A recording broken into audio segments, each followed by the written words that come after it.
I just come here minutes ago from addressing U.S. labor against the war. They're marching over now to join this march. It was very happy for me. I joined the UAW when I was 17. That was a long time ago, and 60 years ago. But labor on the whole has not been against the war since then. They weren't with us against the Vietnam War. I'm very happy to see they're joining now. What I told them was something that not many Americans know. That 41 years ago, in 1969, there was a group and a movement called the Moratorium. And they called it the Moratorium rather than call it a general strike, because that seemed too inflammatory. But what it was like today, demonstrations all over the country being counted not just in one city. There were 75,000 indeed in San Francisco, 100,000 in New York. But there were 10 here, 20 there, 1,000 there, all over the country, adding up to 2 million. And the difference was that it was on a weekday. They took off from the day for this, so it really was a general strike. They thought it had no effect. They were wrong, the people who ran that and the people who took part in it. Nixon had threatened the North through Russia and China that he was going to escalate. On November 3rd, 1969, he was threatening and planning to use nuclear weapons.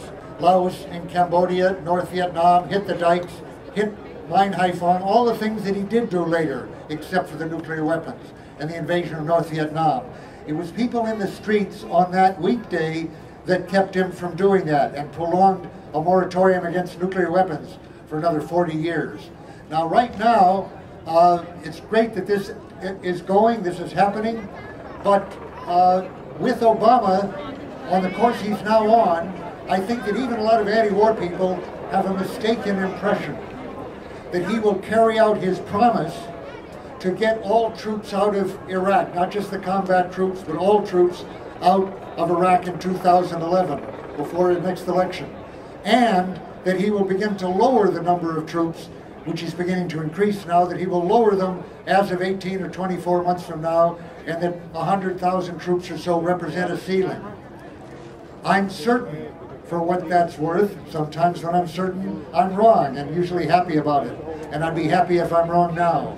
But I feel as sure as I could be that there is no chance that he means to take our bases out of Iraq ever in his lifetime, which means 30 to 50,000 troops in Iraq indefinitely.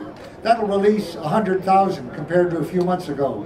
I think that 100,000 will come home, kiss their husbands and wives, and be sent off to Iraq.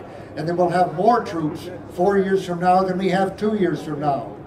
If you've heard about $1 trillion estimated for the wars in Iraq and Afghanistan over the next 10 years, try doubling that or tripling that and ask whether we can afford $1 or $2 trillion away from our infrastructure, our education, and our health to kill people in a hopeless war in Afghanistan with no benefit to anyone except our warlords in Washington and their warlords over there.